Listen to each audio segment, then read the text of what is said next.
Sofia Sinclair moves through the Dawson mansion in the grey light before dawn, a ghost made flesh by the simple act of being useful. The kitchen smells of expensive coffee and last night's roasted vegetables. She pours cereal into Emma's lunchbox, the 8-year-old still asleep upstairs in a room that costs more monthly in property taxes than Sofia earns. The house breathes around her, marble floors, vaulted ceilings, windows that frame the Boston skyline like a painting someone else will always own. She has slept for hours. Maybe 3. Her spine aches from the converted storage closet where she rests, that small room smelling of old paint and winter coats that do not belong to her. $34 sits in her checking account. That is all. $34 and a foreclosure notice that arrived on a Tuesday, the envelope heavy with the word final repeated 3 times in different fonts, as if the bank wanted to be absolutely certain she understood. $85,000, the letter said. Due in 14 days. She has been staring at that number for 6 weeks, watching it grow teeth in her mind, imagining it swallowing everything, the tiny apartment she inherited from her mother, the last thread connecting her to any version of a home. Rachel Dawson enters the kitchen at 6:17 in the morning, still in her silk robe, still beautiful in that effortless way that only comes from never having counted pennies. She glances at Sofia's hands moving across the counter, hands that have washed 10,000 dishes, that have scrubbed other people's bathrooms, that are no longer entirely her own. "You're using the organic bread again," Rachel says. "The expensive kind. For a child's lunch." Sofia's hands stop moving. Emma needs the nutrition. Emma needs to learn gratitude, not entitlement. Rachel pours coffee into a cup that costs more than Sofia's weekly rent. The discount bread is fine. More than fine. Some of us didn't grow up with organic anything. The cruelty is so casual it barely registers as cruelty anymore. Sofia has learned to catalogue it the way other people catalogue weather, something that happens, something you endure, something that will pass or it will not. She switches the bread without speaking. Rachel watches for a moment longer, then turns away, satisfied. This is their routine. This is the architecture of every morning.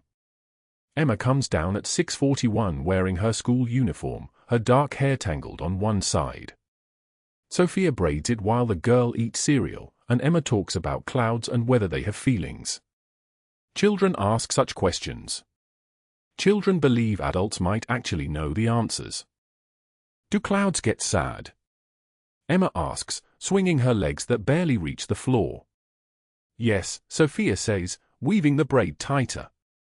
Clouds get very sad. That's when they cry. Is that why it rains? That's exactly why it rains. Emma nods, satisfied with this logic. Sofia finishes the braid and clips it with a plastic barrette that costs 99 cents at a drugstore.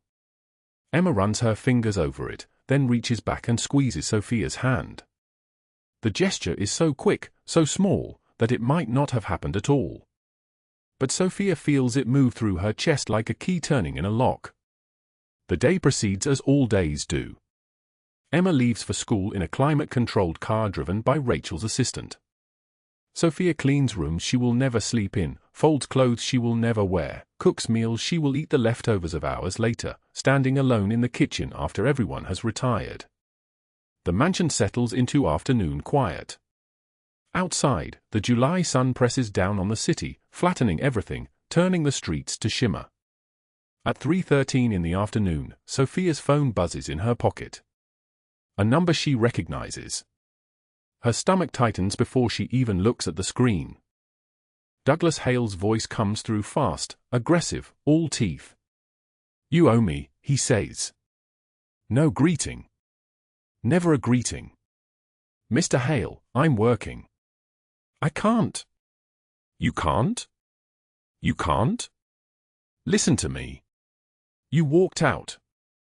You left me short-staffed. You walked out on an outstanding debt, and now you're going to come back." Douglas Hale had managed the Riverside restaurant for 7 years before Sofia worked there, a place with sticky floors and cheaper wine and a clientele that tipped with loose change they'd forgotten in their pockets.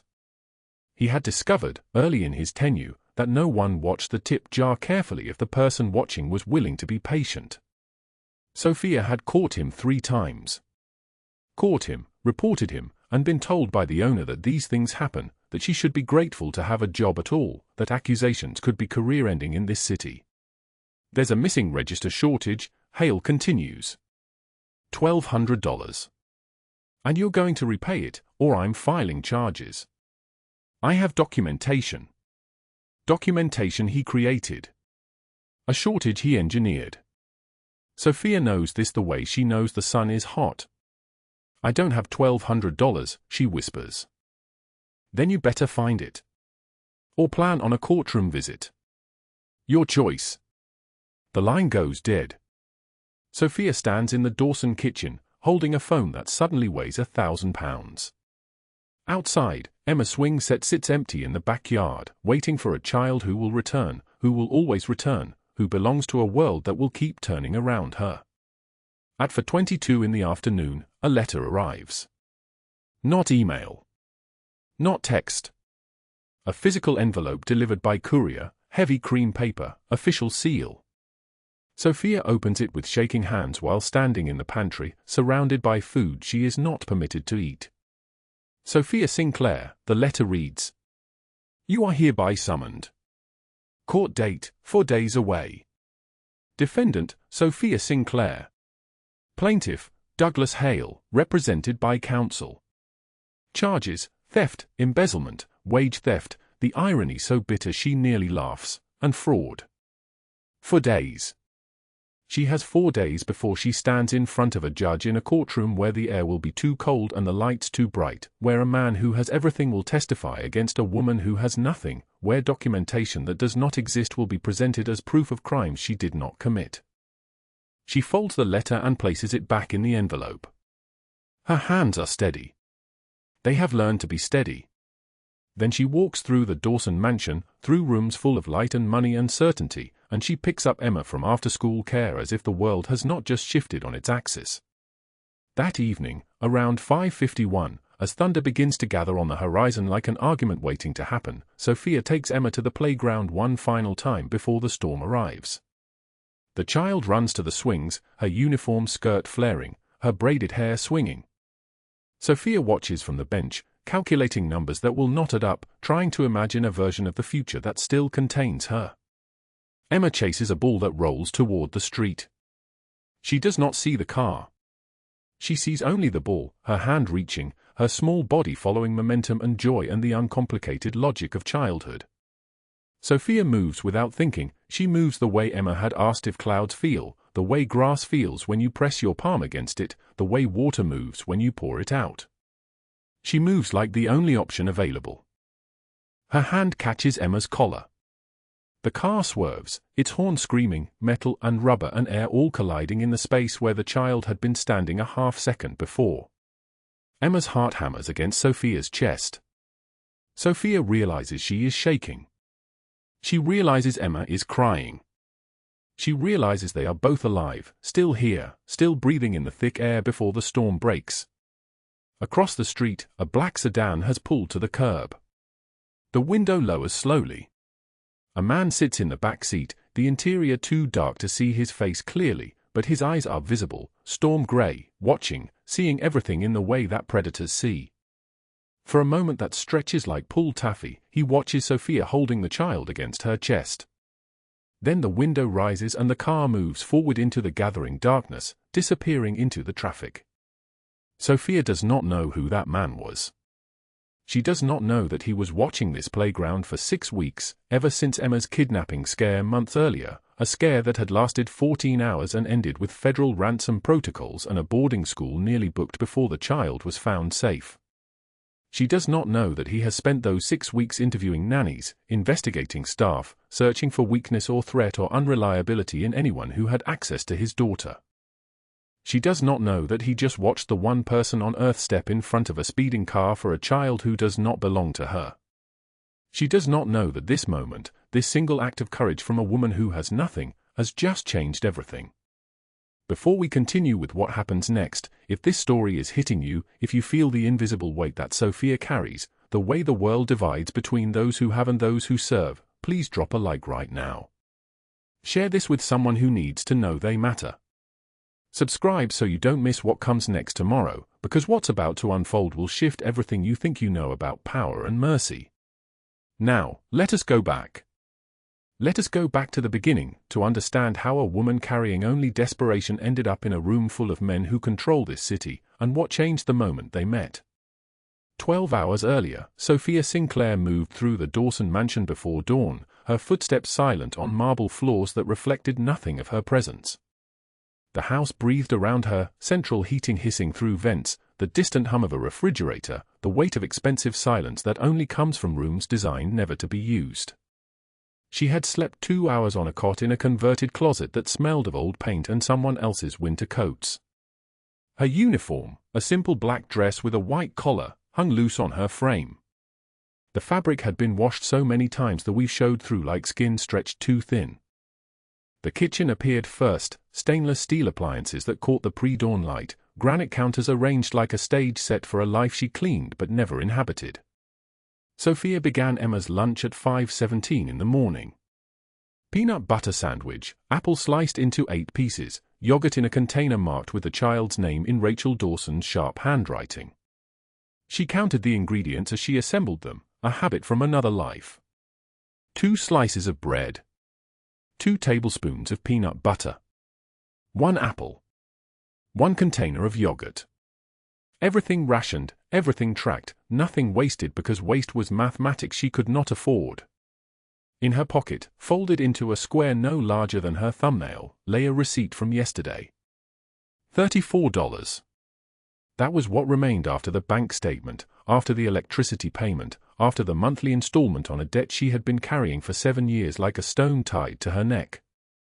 $34 stretched across 9 days until the next payment arrived.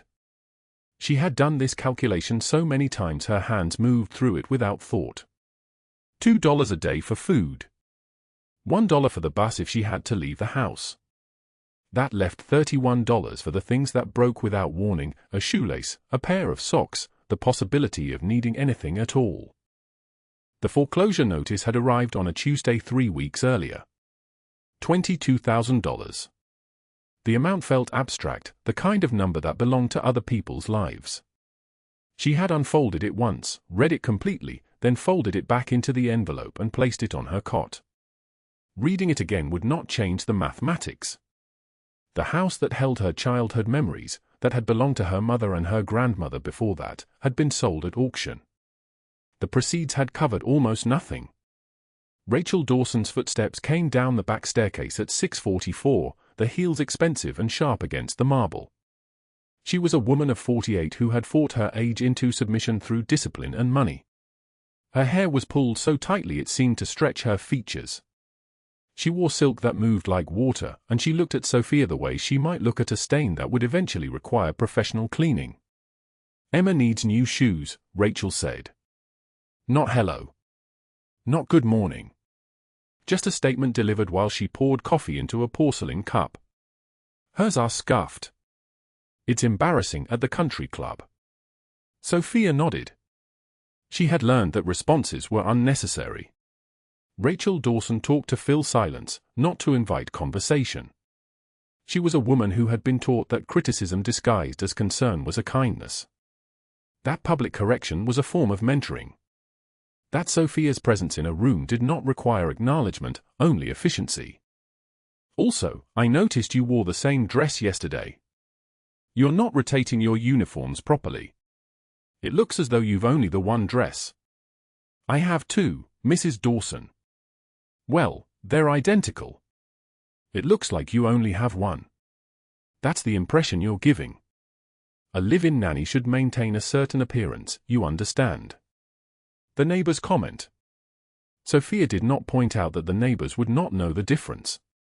She did not mention that she had purchased both dresses secondhand from a thrift store, that they were the only dresses she owned, that she wore them in alternation and washed the off-duty one every night in the closet sink. Rachel Dawson did not want information. She wanted obedience framed as concern. Emma appeared at 7:13, hair tangled from sleep, still wearing her pajamas. She was 6 years old and carried the peculiar weight of a child who had learned that comfort was conditional. She climbed into the chair Sofia had prepared, legs swinging, not quite reaching the ground. Sofia set the lunch container in front of her, along with juice in a cup with a lid that prevented spilling. "Thank you, Miss Sofia," Emma said, using the formal name that Rachel insisted on. The child had once called her Vivi. Rachel had corrected this immediately. Familiarity was inappropriate. Distance was professional. "You're welcome, Emma," Sofia replied, and her voice came out in a register she kept separate from herself, a thing she did with her mouth but not with her center. "Eat slowly. The apple slices are at the bottom." At 7:51, after Emma left for school and Rachel departed for her volunteer position at the Junior League, Sofia stood alone in the kitchen and began the work that would fill the next 14 hours. Laundry, dishes, vacuuming, dusting, the invisible labor of a home that required constant maintenance but acknowledged none of the hands that provided it. She worked without music, without radio, without the possibility of a phone call or conversation that might break the silence. The house held her the way water holds something sinking. It was while she was ironing Rachel's evening dresses, her hands moving automatically across silk that cost more than her weekly wages, that the phone rang. Not her phone. She did not carry a phone. The house phone, mounted on the kitchen wall in an era before cellular technology had made such things obsolete. She answered it on the fourth ring. Sofia Sinclair. A man's voice, tight with aggression, familiar in a way that made her stomach contract. "This is Douglas Hale. You're expected back at work. Tomorrow. 7 a.m. No discussion." Douglas Hale. The name brought with it a catalogue of small cruelties. The manager of the Riverside Diner where she had worked before Rachel Dawson hired her away. The man who had stood too close in hallways. Who had corrected her in front of customers.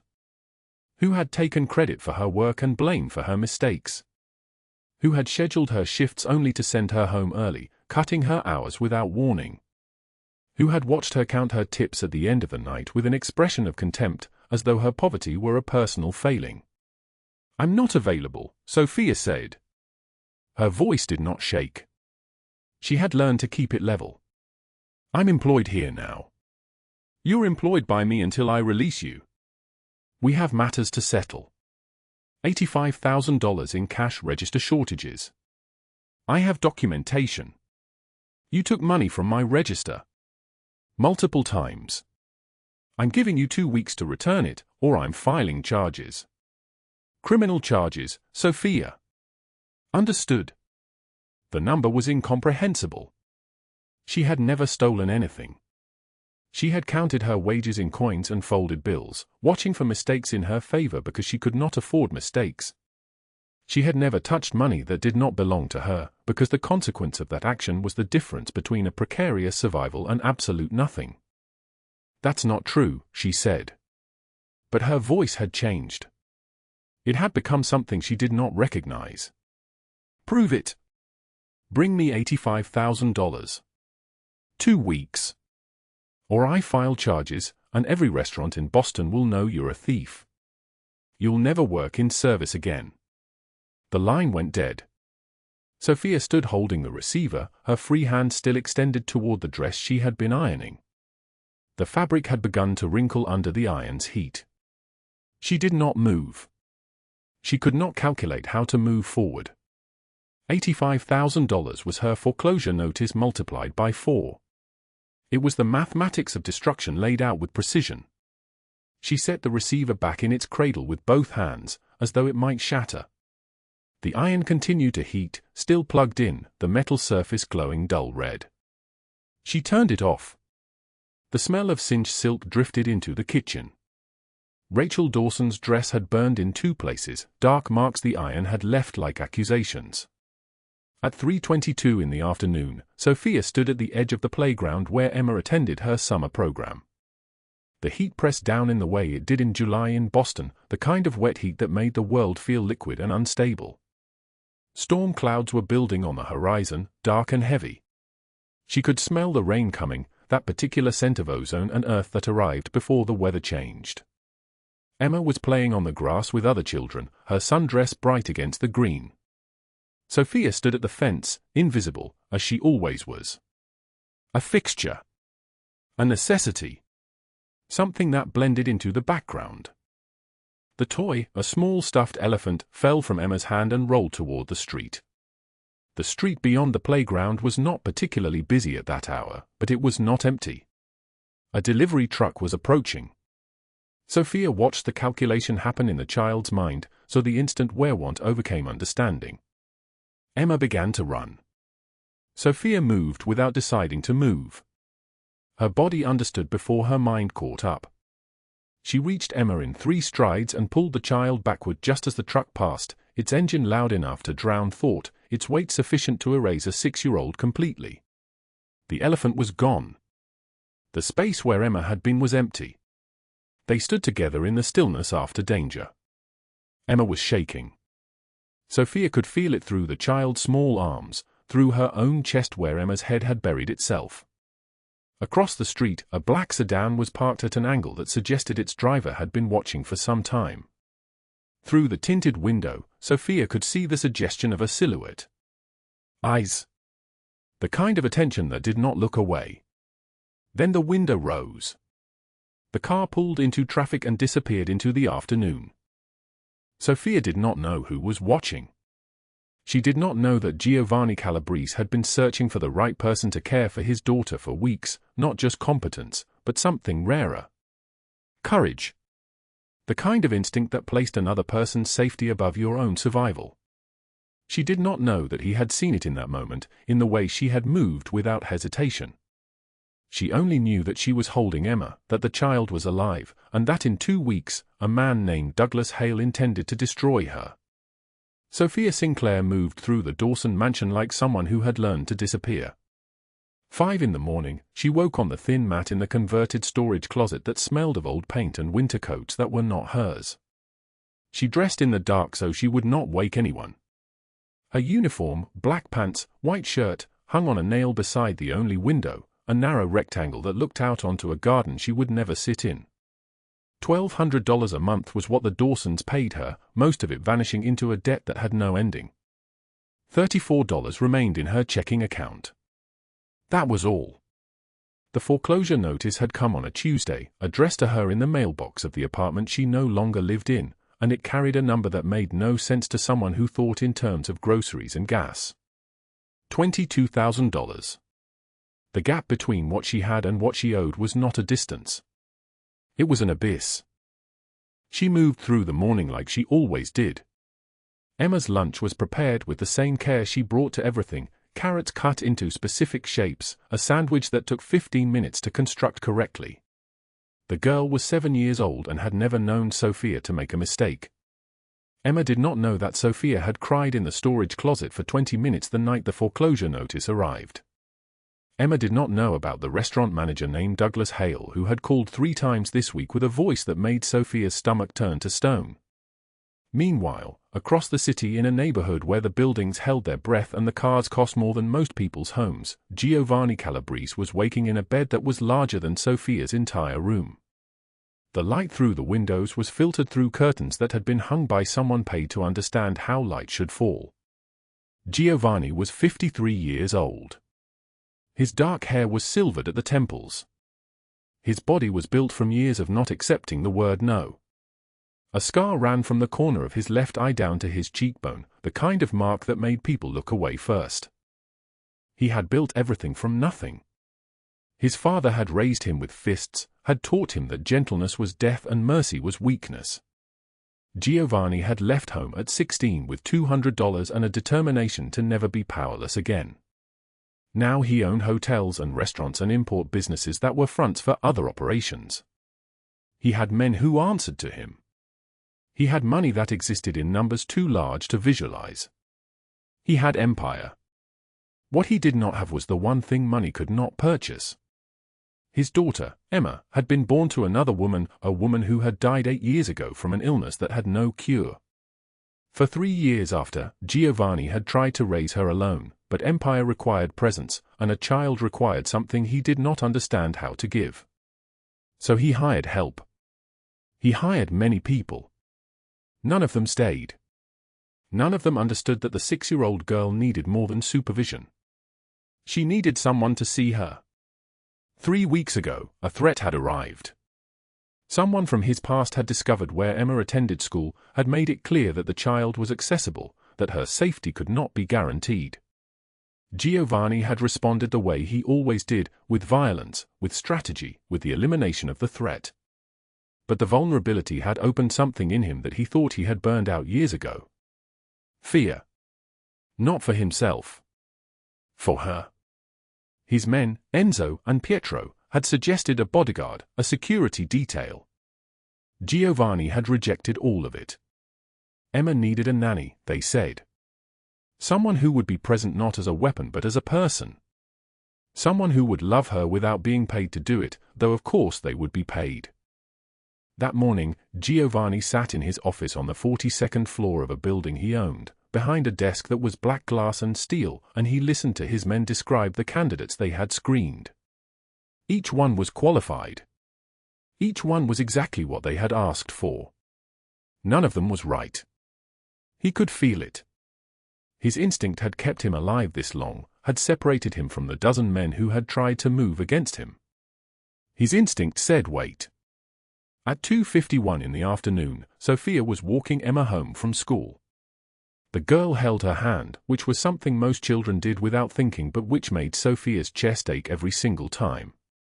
The sky had begun to change color, the way Boston skies do in summer when a storm is preparing itself.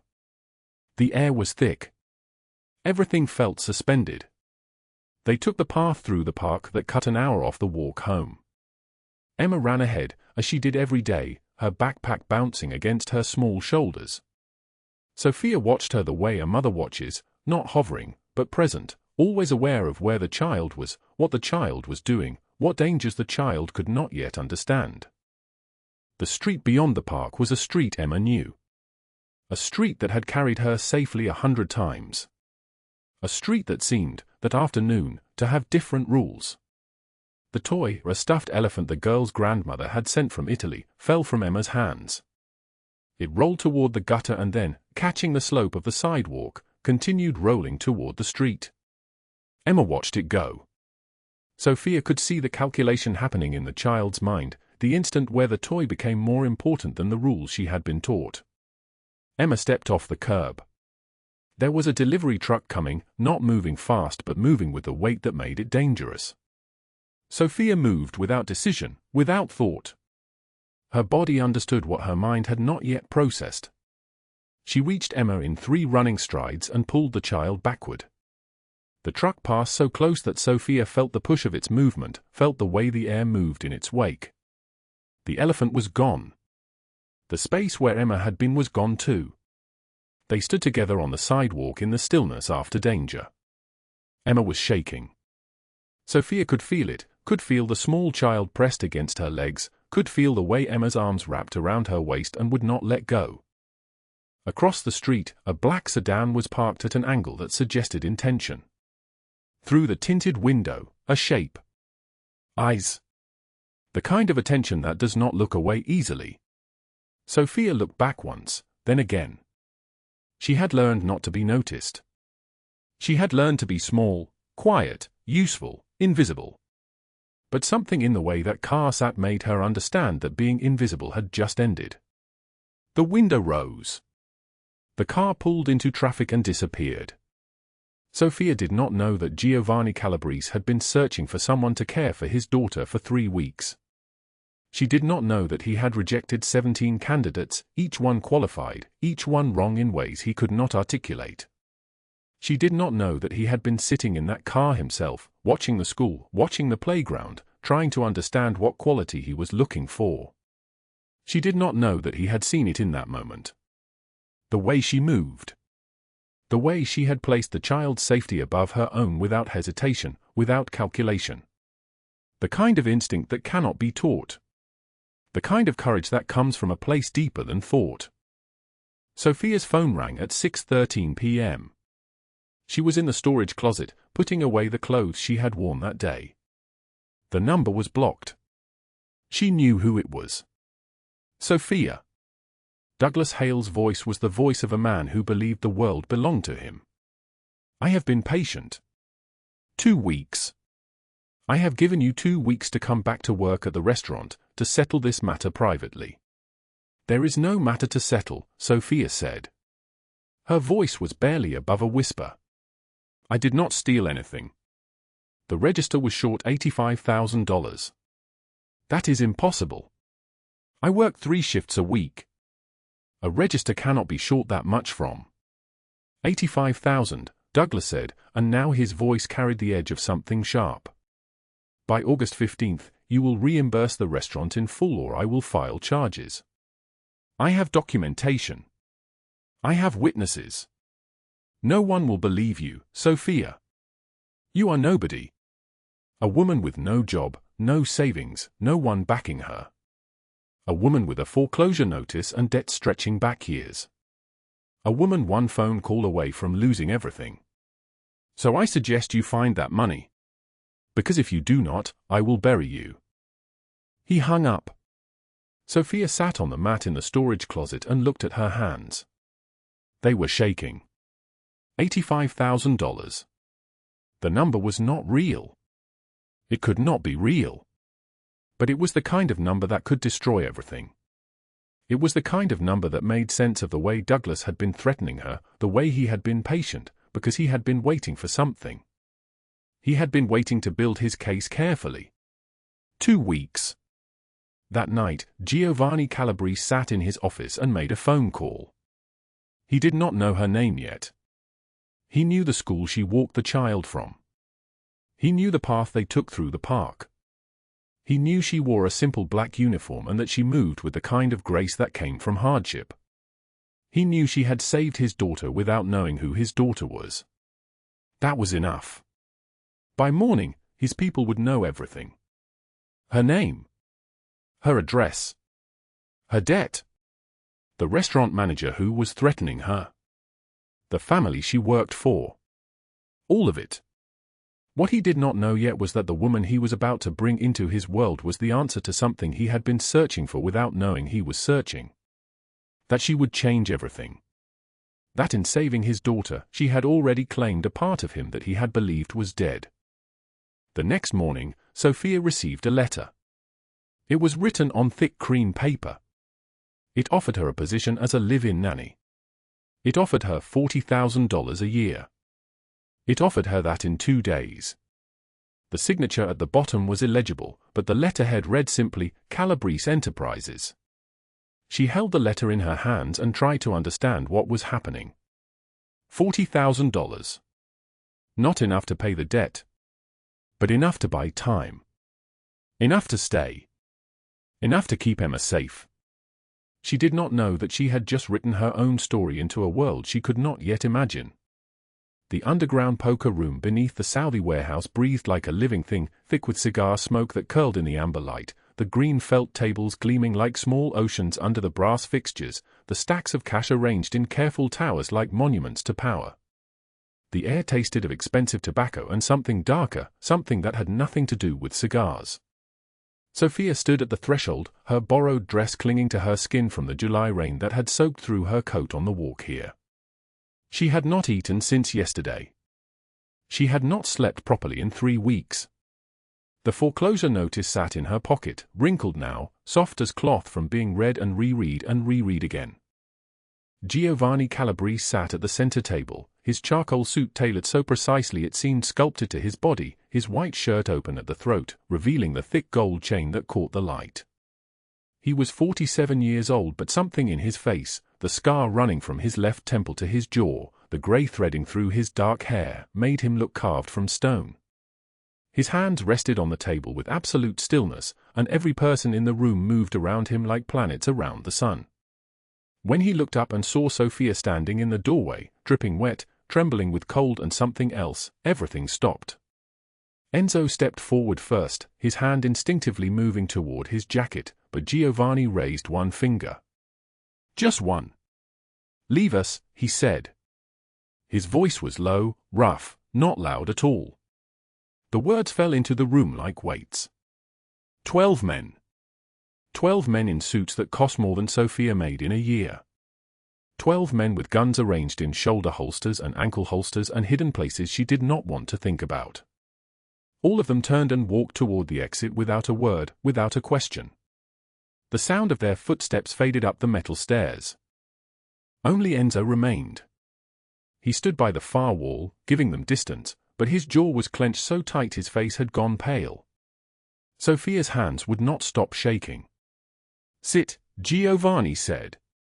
Not commanded. Said. As if he were asking her to sit by a fire on a cold night. She moved toward the chair across from him, her wet shoes squeaking against the floor. The sound made everything worse somehow. Made it more real.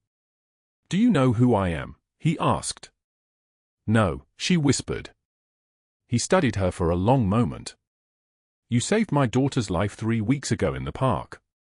You pulled her away from traffic. You did not know who she was. You did it anyway." Sofia's stomach dropped. Emma. He knew about Emma. He knew about that moment, the child's hand slipping from hers, the toy falling, her own body moving before her mind could catch up, the car's horn like a scream, the tires smoking.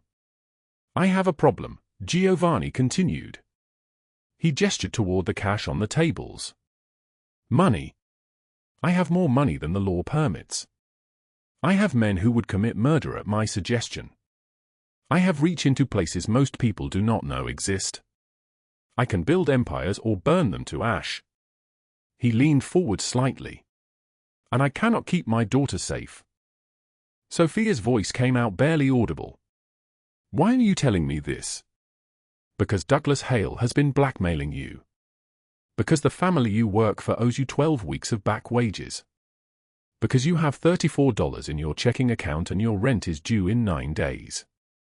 Because there is a foreclosure notice for $85,000 and you have been trying to figure out how to die in a way that would not hurt your employer's reputation." He paused. "Because when you saved my daughter, you did not hesitate. Not for 1 second." The room tilted. "I am going to offer you something," Giovanni said. "Protection. Employment. Enough money that the debt disappears. Enough that you never have to count coins at the end of a month again. All I ask is that you stay close to Emma. That you teach her what courage looks like, because I cannot give her that. I was raised by a man who beat fear into me instead of love. I clawed my way out of that, but I will never be the man Emma needs." His dark eyes held hers. "Will you?" Sofia's voice cracked. "Why would you do this?" "Because the people who did this to you, who made you invisible, who made you expendable, they need to understand that they were wrong." 3 hours later, Douglas Hale received a visit from the FBI.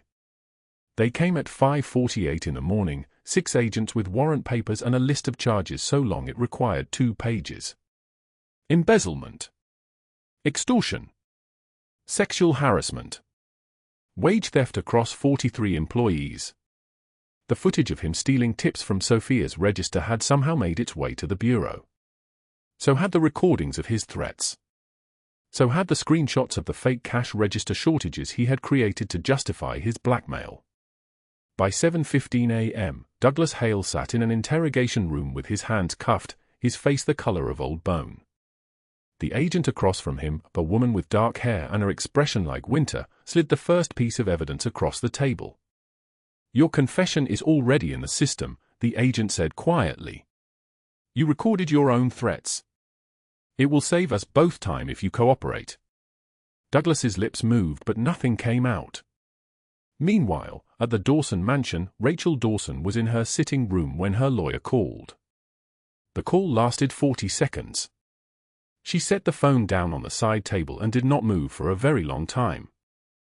The contract for the mansion, the property her family had owned for 73 years, had been fraudulently obtained through wage theft of household employees dating back 15 years. The taxes she had avoided paying while deliberately underpaying live-in staff. The documentation of her deliberate cruelty, all of it recorded in emails, all of it saved, all of it being released to every major news outlet simultaneously. By 10:44 a.m., the story was viral. By noon, the Boston Globe had it on their front page.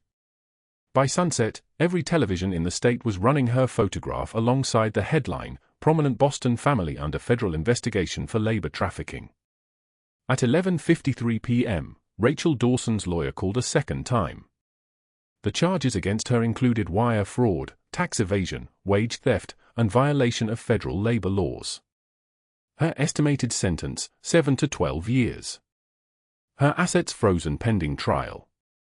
Her social standing, which she had cultivated so carefully over decades, obliterated in a single day. But Douglas Hale's fate was different. The federal prosecutors had assembled a case so meticulously constructed that every charge was airtight. 43 separate counts of extortion. 21 separate counts of sexual harassment. 12 counts of wage theft. The recordings where he had explicitly threatened Sofia, "You come back or I'll make sure no restaurant in Boston ever hires you," played in the courtroom like an indictment of his own voice. The judge imposed 40 years. 40 years without parole eligibility. Douglas Hale stood as the sentence was read, and something in him collapsed. He sank into his chair like a building losing its foundation. The guards had to carry him out because his legs would not support his weight anymore. That same evening, Sofia stood in the doorway of the apartment Giovanni had procured for her. It was on the top floor of a building in Back Bay, with windows that overlooked the city, with real furniture and heat in the winter and a kitchen where she could cook if she wanted to. Emma sat on the edge of the bed, Sofia's bed, in Sofia's room, in Sofia's apartment, and held up a small pair of shoes. "You kept my first shoes," Emma said. She was 7 years old and observed the world with the precision of a scientist. Sofia had forgotten she still had them. Forgotten the day Emma was 3 and had taken those first steps, the shelter worker clapping, Sofia holding her breath because she loved this child with a ferocity that terrified her. "I did," Sofia said. "Why?" Emma asked. "Because you were the first time I believed in something good. Because watching you grow meant I was still alive. Because every step you took meant I had done something right. Because you are important," Sofia said. "Everything about you is important." Emma climbed off the bed and wrapped her small arms around Sofia's waist. She did not say anything else. She did not need to. 3 weeks later, Giovanni sat on the balcony of his own apartment with the city spread beneath him like a kingdom. Sofia joined him there, and he reached for her hand. His hand was warm. His thumb traced the calluses on her palm, the places where life had carved its marks into her.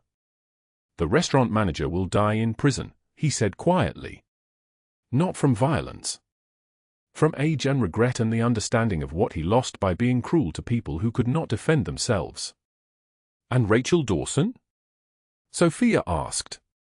"She will spend the next decade in a federal facility, eating food she did not cook, wearing clothes she did not choose, having no one tell her she is exceptional or beautiful or worthy of the space she occupies. She will learn what it feels like to be invisible." Sofia leaned against his shoulder. The August night was cool now, the summer heat finally breaking. "I do not know how to be anything except grateful," she said. "Then start by knowing this," Giovanni replied. "You are not grateful to me. I am grateful to you. For saving my daughter.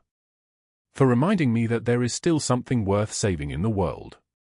For being the person who could look at darkness and choose light anyway." He turned to face her fully, and when she saw his eyes, she understood that something in him had broken open. Not shattered. Opened. Like a door that had been locked for so long the hinges had rusted, and now it swung wide. "I love you," he said simply. "I have loved you since the night you walked into that poker room, dripping wet, trembling, and somehow still brave enough to stand in a room with 12 armed men and ask why." Sofia's vision blurred. "I do not know how to do this," she whispered. "Neither do I," he said. "But we will figure it out together. Sometimes one hand reached out at the right moment can change an entire life." 1 year later, the city had transformed into autumn gold, and with it, something inside Sofia had shifted too. The woman who once counted pennies by lamplight now walked through the corridors of Boston University, her name embossed on a scholarship fund plaque in the hallway. 23 students this year alone carried tuition paid by the House of Hope, the foundation she had built from nothing, from the wreckage of her own survival. She wore a navy blazer that fit properly, shoes without holes, and carried a leather briefcase that held not foreclosure notices but acceptance letters, each one addressed to a young person who had been told they were nobody. Emma sat in the corner office reading a picture book aloud, her small voice carrying the weight of 7 years of safety. Giovanni listened from his desk, not with the distracted attention of a powerful man performing fatherhood, but with the complete presence of someone learning a language he had never spoken. He had taught himself to read bedtime stories without rushing through the endings. He braided her hair on Saturday mornings, his broad hands surprisingly gentle as he wove the strands into patterns she requested. 3 weeks ago, Emma had drawn a picture of him holding her hand, and when he saw it taped to the mirror in her room, something in his chest had cracked open all over again. The empire had gone legitimate that same year. Salvatore Import and Export now actually imported and exported. The nightclubs became restaurants where families ate. The warehouses in Southie housed a youth boxing program for kids from the neighborhood where Giovanni had learned to throw a punch before he learned to read. The sign above the entrance read in gold letters, "The Calabrese Center for At-Risk Youth." Every detail of the transformation was designed to honor a woman who had taught him that power means nothing if it only destroys. The morning Emma called her mama was a Tuesday in October. Sofia had been helping her with a school assignment about family trees when Emma set down her pencil and looked up with the absolute certainty that only children possess. "You are my mama now," Emma said. "I do not want someone else. I want you." Sofia's hands froze on the paper. Her throat closed. The breath she had been holding for 32 years finally released, and when it did, she wept in a way she thought she had forgotten how to do. Not the silent tears of desperation, but the loud, broken sobs of someone who had finally been claimed by someone small and fierce and true. Giovanni found her on the balcony overlooking the city. It was late evening, the kind of hour when Boston showed itself in amber and shadow. He had something in his hands, though she did not look at first. Sofia was still piecing herself back together, understanding that Emma's declaration had rewired something fundamental in her being. She was no longer a ghost passing through other people's lives. She was needed. She was chosen. She was loved in the way that leaves no room for doubt. "Sofia," Giovanni said, and his voice carried something she had never heard from him before. Not command. Not certainty. Vulnerability. She turned. He was on one knee on the cold stone balcony, a man who had built an empire from violence and necessity, now kneeling like someone asking for mercy instead of mercy itself. In his hand was not a ring of diamonds that cost more than her old annual salary, but something older. A simple band of gold with her grandmother's name engraved on the inside, a name she had mentioned only once, on a night when he had asked her about the small shoes she kept in her closet, the ones from the shelter. "I do not know how to ask this properly," he said quietly. "I know only how to command, how to take, how to destroy what threatens the people I love. But you have taught me a different language." He opened his hand. "Will you marry me? Not because I am powerful. Because when you are standing beside me, I remember why power matters at all." Through the open door, Enzo and Pietro watched from the hallway. In 23 years of working for Giovanni Calabrese, they had never seen him kneel. They exchanged a look that said everything about the man they had known and the man he had become. Sofia said yes before he finished speaking. The wedding was held 6 months later in a small garden in the North End, not in a cathedral or a ballroom, but in the place where Giovanni had taken Sofia and Emma the first time they visited together as something approaching family. The guest list numbered exactly 47 people, the people who had kept their loyalty not through fear but through witnessing transformation. Enzo stood as best man. A social worker from the House of Hope stood as maid of honor. Emma walked between them scattering rose petals, her voice clear and certain as she told everyone in the garden that she had chosen her family a long time ago. Sofia wore white, and when she walked forward, Giovanni could not look away. She was still the woman he had seen that summer night, dripping wet in an underground poker room, still carrying the calloused hands and the way of moving through the world like someone expecting to be invisible. But now she moved with the certainty of someone who knew herself to be seen, loved, essential. They exchanged vows on a platform of white stone. Giovanni went first, his voice steady but not emotionless. I promise to build something good with you. I promise that our daughter will know safety. I promise that the man you see standing in front of you will spend every day becoming worthy of the light you carry. Sofia's voice trembled, but it held. I promise to stay. I promise to believe that we are not just surviving anymore, we are building. I promise to love the man you have become, and to never let you forget that you are worthy of redemption. Douglas Hale watched the wedding announcement on the news from his cell at Walpole Federal Prison, where he would spend the next 40 years understanding exactly what he had lost. The man who had threatened her, stolen from her, tried to extract payment with cruelty and manipulation now occupied a 6x8 space where no one listened to his justifications. The guards knew what he had done. The other inmates knew. He would spend his remaining years as he had made Sofia spend hers, invisible, powerless, and struggling to breathe. Rachel Dawson sat in a minimum security facility 300 miles away, eating food she did not cook, wearing clothes she did not choose, having no one tell her she was exceptional or beautiful or worthy of taking up space. The arrest had been public. The trial had been thorough. Her photograph had appeared on every news station, not as the gracious socialite she had crafted for decades, but as the cruelty behind the smile. Her own daughters had stopped returning her calls. Her husband had filed for divorce before she completed her first week inside. Sometimes, late at night in her cell, Rachel wondered how a woman she had dismissed as nothing had become everything, while she had lost everything and become nothing. 2 months after the wedding, Sofia discovered she was pregnant. She did not tell Giovanni immediately. Instead, she held the knowledge close, letting it settle into the parts of her that had been empty for so long they had forgotten how to hold joy. When she finally showed him the test at midnight in their bedroom, his face transformed into something she did not have words for. Not shock. Something deeper. Recognition. A man who had spent his life taking everything suddenly understanding that the greatest thing he could ever receive was being given, freely, by someone who could have withheld it forever. A child, he whispered. One who will be born safe. One who will never know hunger. One who will know love, Sofia added. One who will have 2 parents who chose each other, and who chose to be better than the people who hurt them. This is what the story teaches us: in the spaces between cruelty and kindness, there exists a choice. Sofia made a choice every single day to remain human when the world tried to convince her she was nobody. Giovanni made a choice to dismantle the empire he had built on fear and construct something new on the foundation of a woman's courage. Neither of them knew the other existed until the moment they did. Neither of them was looking for salvation. But sometimes salvation arrives not as a dramatic rescue, but as a hand extended at exactly the right moment, from one broken person to another, saying simply, I see you. You matter. You are not alone. The city outside their home continued as it always did, hurried and harsh and full of people who did not know their story.